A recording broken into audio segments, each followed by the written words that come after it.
Well, that didn't go as planned. The quote-unquote live Love is Blind Season 4 reunion was a bit of a disaster, with fans waiting more than an hour to watch if they were able to even watch at all. But at least we got some answers about where our couples are now, and even a visit from Jackie and Irina. Irina just behind the scenes, like unplugging stuff to sabotage the reunion. Okay, I am just joking about that, but I'm not joking about the rest of a Season 4 reunion, so let's get into it. I'm Anna Rumor, and this is Pop Culture Social Call. Let's start off with our married couples, Chelsea and Kwame, Tiffany and Brett, Bliss and Zach. Well, it turns out they're all still married, like after a year. Chalk that one up for the Love is Blind books. I certainly have my doubts about Chelsea and Kwame, but they said the show's edit portrayed them as much more disconnected and not in love than they actually are in real life, which is great, cause yikes.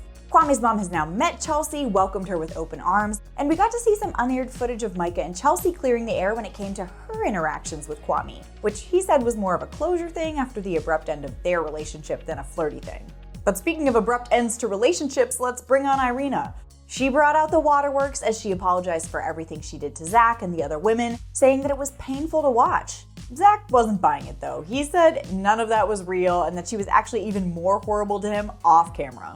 For example, she DM'd Bliss right after Mexico, telling her she dodged a bullet with Zach, while also texting Zach and telling him, "I'm so sorry, let's talk," and that she hoped something good would happen with Bliss. Zach told her, "You did a lot of things that hurt a lot of people, including me. If we're real, you went on the show to get famous. But look, I forgive you."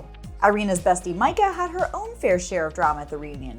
While she and Paul tried to date briefly after he said no at the altar, they broke up pretty quickly after he visited her in Arizona. The real villain this season? Arizona.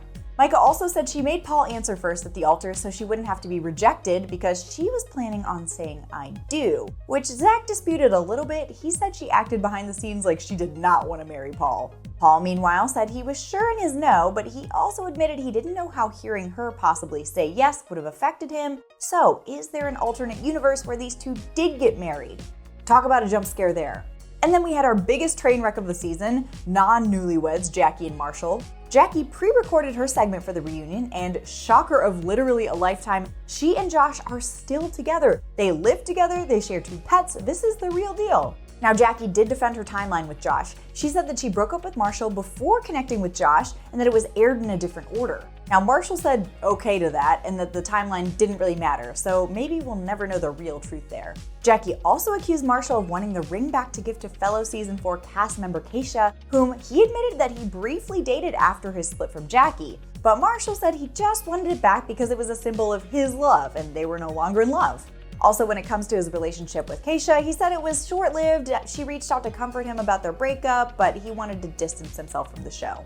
And there's clearly still bad blood between Jackie and Marshall. She accused him of calling her a derogatory word while they were both joking around during their relationship.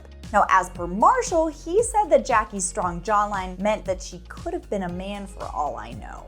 Which, yikes, it's not good, and he said that he was sorry for saying it, but he also claimed that he did not use a derogatory term, so who knows. And with that, we've got a super messy wrap on Season 4 of Love is Blind. Netflix promised that if you haven't been able to watch it yet, you should be able to by the afternoon of April 17th, so just be patient a little bit longer, I guess. In the meantime, head down to the comments, have a little discussion there, like and subscribe, and head over to popculture.com for the latest in entertainment news. Until next time, I'm Anna Rumor, and this is Pop Culture Social Call.